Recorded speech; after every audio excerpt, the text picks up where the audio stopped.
Hallo, ek is Lizaan Du Plessis. Ek is 'n arbeidsterapeut, ouerskapmentor, spreker en skrywer. My passie is om julle te bemagtig en te bemoedig sodat julle doelgerigte ouers kan wees. Het jy geweet dat empatie die fondasie is van emosionele intelligensie en van effektiewe ouerskap?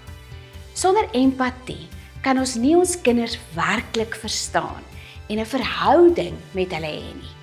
Sonder empatie sal jou kind nie geliefd voel nie, al is dit nie die waarheid nie en al het jy hom werklik baie lief. Hy word dikwels gedefinieer as die vermoë om dinge van 'n ander mens se perspektief te sien. Wat so wonderlik is dat wetenskaplikes 'n gedeelte in die brein geïdentifiseer het wat verantwoordelik is vir empatie, die insula. Die insula verbind die brein met die hart, ons ingewande en die vel. So wanneer jou hart bok spring, jou maag draai en jy voel asof daar dalk iets op jou vel is wat lewe, dan stuur die insula vir jou 'n boodskap. Wanneer ons empatie voel ons dit fisies in ons lywe. Daarom is empatie nie net om dinge van ander se perspektief te sien nie, dit is in werklikheid om dit te ervaar. Die insula word gevorm gedurende die eerste 2 jaar van jou babatjie en Peter se lewe. So jou kind word nie gebore met die vermoë om empaties te wees nie. Sy leer binne die eerste 2 jaar hoe om dit te doen, mits sy in 'n omgewing groot word waar empatie aan haar gewys word en sy dit werklik ervaar. Maar hoe doen 'n mens dit? Hoe maak 'n mens 'n empatiese kind groot? Moenie bekommerd wees nie, dit is nie so moeilik nie. Jy doen dit waarskynlik reeds. Maar dit is iets waaroor ons doelgerig moet wees. Elke keer as jy vir jou kind sê, ek weet hoe dit voel, of dit lyk of dit 'n moeilike dag was, of jy gaan sit langs jou kind as hy karretjie breek en jy wys vir hom met jou gesigsuitdrukking en jou lyfstaal dat jy kan sien hoe sleg dit vir hom is, dan wys jy empatie. Empatie en simpatie is nie dieselfde ding nie. Ek is mal oor Brené Brown, 'n maatskaplike werker. Gaan kyk gerus na haar werk as jy haar nie ken nie.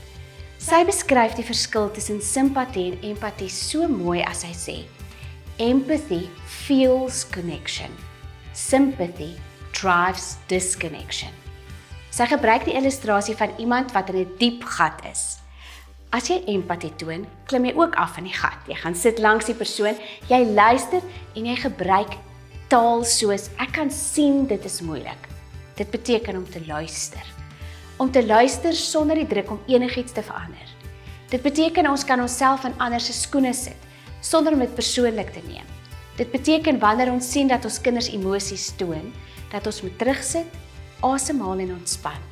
En dan, wanneer ons reageer, dan is dit soos 'n spieël wat ons vir ons kinders ophou.